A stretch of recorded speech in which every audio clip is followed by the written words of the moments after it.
All right, Pearl. Pearl is not only my favorite horror movie of the year, it is my favorite movie of the year, period. Masterpiece, 10 out of 10 for me. This is the year of Mia Goth for me, and what an incredible, phenomenal performance she gives in this movie. No kidding.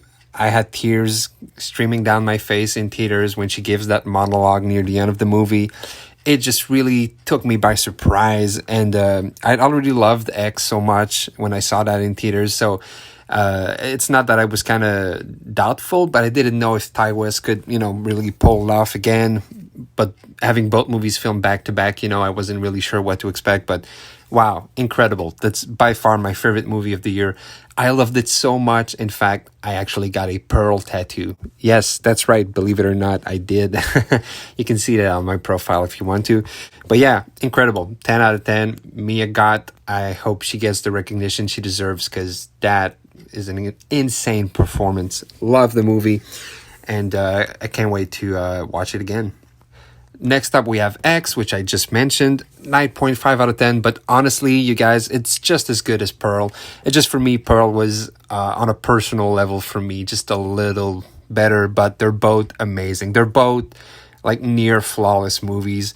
So, just equally as good. And love the premise of this movie, the setting. And I can't wait for the third installment of Ty West trilogy. This is going to be, I feel it has the potential of being one of the best horror trilogies ever. So yeah, loved it. Loved Mia Goth again. Jenna Ortega, it was nice seeing her again after Scream 5. Really, honestly, Brittany Stowe, Kid Cudi, everybody does a great job in this movie. I'm forgetting some of the other dudes' names, but great movie. X and Pearl are my two favorite movies of the year by far. Next up, we have the Prey, the Predator prequel, which kind of came out of nowhere. Honestly, for me, I had no idea this was coming up. But when I landed upon that on Disney Plus, I couldn't believe how solid it was. Just a really solid Predator movie. And honestly, quite possibly one of the better, if not the better Predator movie. Of course, the original is the original, but it's definitely better than all the other sequels out there. Amber Midthunder is fantastic in there. It's a great representation for the Comanche tribe in the movie. I think they did a really good job with that. And it's great to see. Honestly, had a lot of fun with this. Some good gore, some great acting all across. And I'm looking forward to watch that one again too. Next up, Jordan Peele's third movie and by far his biggest. This is like the real blockbuster type movie. This is, I know a lot of people have said it's kind of a Jaws type movie, and yeah, for sure, that's what it feels like. It's a solid, it's a spectacle. Watching it on the big screen too was really impressive. It may not be my favorite of the three Jordan Peele movies, but it's still very solid, very interesting, has a bit more of a sci-fi edge to it. But I still very much recommend it. Everybody's good in it. Daniel Kaluuya, always good. Keke Palmer was great. Steven Yeun, also pretty funny, was good as well. All around great performances, solid movie. And check it out. All right, The Menu. Now, this is the most recent of all the horror movies I've seen this year that I kind of just saw it. And it made me realize something that, we've gotten a lot of fantastic horror movies this year, a lot of great horror movies, but it made me realize that we didn't really get horror comedy.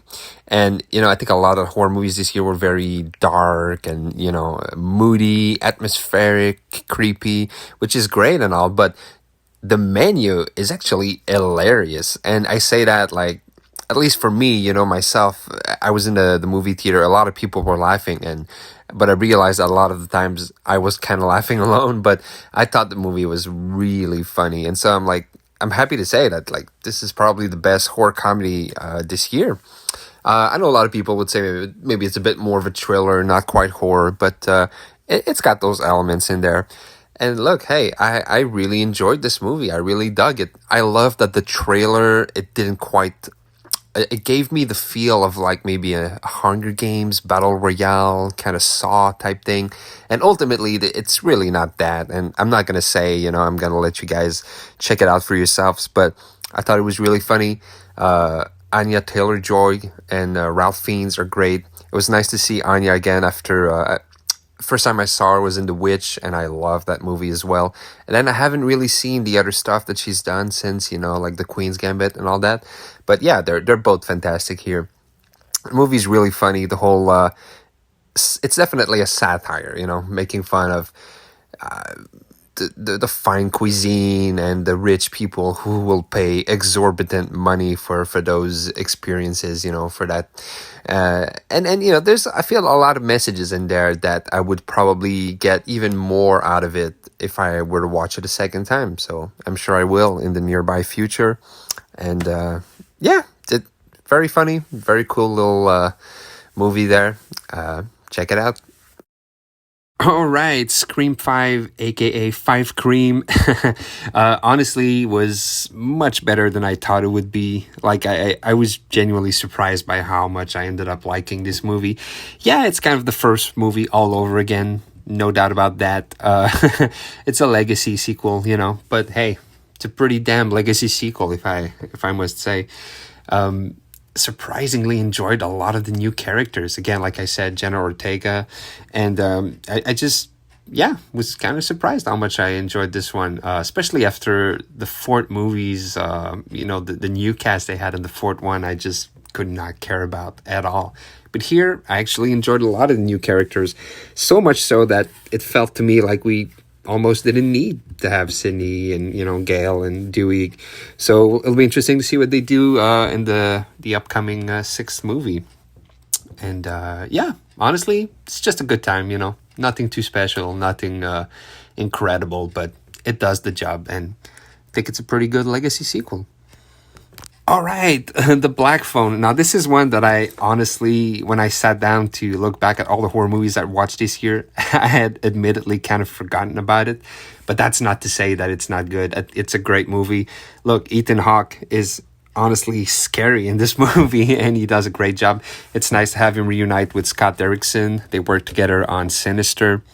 And it's a really good movie. It definitely have a Stephen King feel to it, which of course the source material comes from his son Joe Hill. It has that feel, it has the bullies, it has just the atmosphere and this late 70s type horror film. But yeah, I enjoyed it. It's good. It's a bit of a slow, and I don't say that in a bad, it's great. I enjoyed it.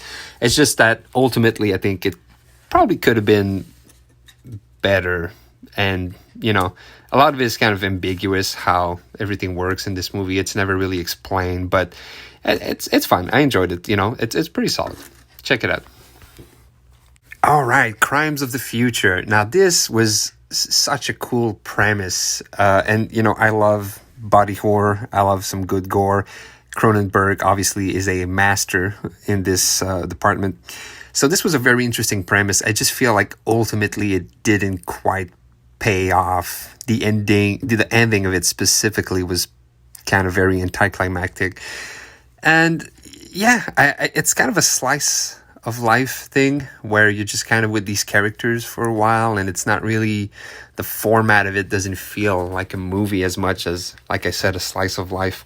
But it was definitely interesting. Like, I was fascinated by the world and, this sort of futuristic take.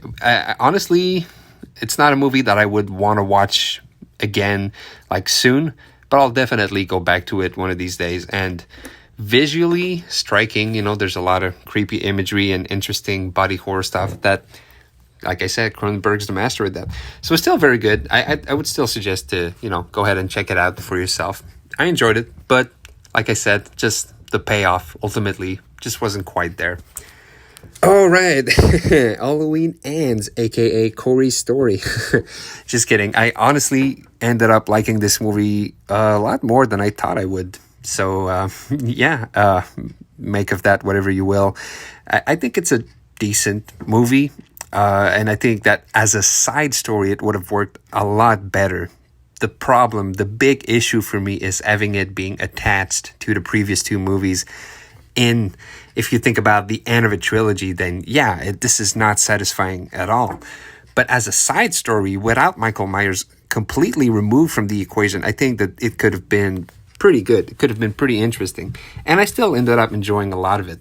It's just that having the whole Michael and Laurie thing come back at the end of it, it just felt like, what is this? Like it just did not work for closing a trilogy. So yeah, very controversial, this one, but not as bad as I thought it would be. Honestly, it was decent. All right, and then we have Smile. This is a directorial debut. I forgot the name of the director, and look, I'm giving it 7 out of 10, and I know that in the review I wrote a while back, it seemed like I was really hating on this movie a lot, and I think it's very solid. It's well made. It's definitely creepy. It has the creepy imagery. My main beef with this movie really was it's just so derivative, is what I said, and I still stick with that. I think of The Ring, I think of Final Destination, It Follows, and it just reminds me of so many other horror movies I've seen before that it's very hard to kind of separate it from that. It does it well, but it's just very hard to kind of overlook it. And overall, look, Susie Bacon, I mean, is great, just really great in this movie. She carries the whole movie, and it's definitely a movie I'll watch again, it's still pretty good. It's just that it was hard for me to kind of separate that feeling of, I've seen this many times before. So that's why 7 out of 10. But I feel like if someone were to watch this and you haven't seen a lot of horror movies, maybe, then this could be like a 9 out of 10 for you, no doubt. But for me, the similarities and all that. So a solid 7 out of 10. Barbarian. Oh man, what a disappointment this turned out to be for me. I couldn't believe it.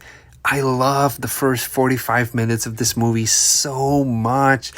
The chemistry between Georgina Campbell and Bill Skarsgård, it was phenomenal. It was so good. I was so invested in the movie. I was so intrigued by it. I thought the whole thing would take place in the house and they would never leave the house. And about 45 minutes into it, it just completely flips and becomes this like monster movie. And it was just so lame to me. It was just, honestly, it killed it. And I can appreciate that they didn't show much in the trailer, but for me, this is just a twist that did not work at all for me. It just really, I was like so furiously angry after finishing this movie. I couldn't believe that this is the route they went with in the end. So I feel terrible giving it a 5 out of 10, but to me, that second half really did destroy the whole thing for me. It's not a movie that I really want to watch again because of that. I think it's really wasted potential. The first half was just so good. And, I enjoyed Justin Long afterwards as kind of an asshole, and he was pretty funny. But the whole creature thing and the backstory for the monster and everything, so lame. And just, been there, done that. And I just couldn't believe that this is what they ended up doing with it. Yeah, just extremely disappointing for me. Too bad. Which brings us to the last horror movie I saw this year and my least favorite. That would be the Texas Chainsaw Massacre without the "duh" in front. Just Texas Chainsaw Massacre. The Netflix one. Yeah, that's right. I mean, it's bad. What else can I say? It's just terrible. There's some good gore in there, though, if that's your thing, And granted, if you just want to watch a dumb horror movie with good gore, and yeah, you could do worse than this. But let's not kid ourselves. It's pretty bad. The characters are just infuriating, like just so annoying. And at least you're glad to watch them die, But yeah, it's just awful, just really bad. I give it 4 out of 10 just because I thought at least some of the gore was entertaining, But this one, it tries to do the Halloween 2018 thing, ignoring all the other sequels, and yeah, it's not good. It's not good. So that's it, guys. These are the 12 horror movies I saw this year in theaters and or Netflix, but most of them in theaters, so I'm pretty happy about that. And yeah, this is what I thought about him. Let me know in the comments below if you agree. Unfortunately, I missed out on a lot. I mean, there's a lot that I didn't see. Man, I didn't see Bodies, Bodies, Bodies. I didn't see the freaking Hellraiser because in Canada it's just not here. We don't have Hulu. It's not on Disney Plus. I thought it would be on Disney like Prey, but so I missed out on that. And honestly, there's quite a few more I would have liked to see, but hey, 12 for 2022 is not bad. And what a crazy year it's been for horror movies. Yeah, fantastic. So let me know in the comments below what were your favorites for 2022. And yeah, take care, guys. I'll see you very soon in another horror video. Peace.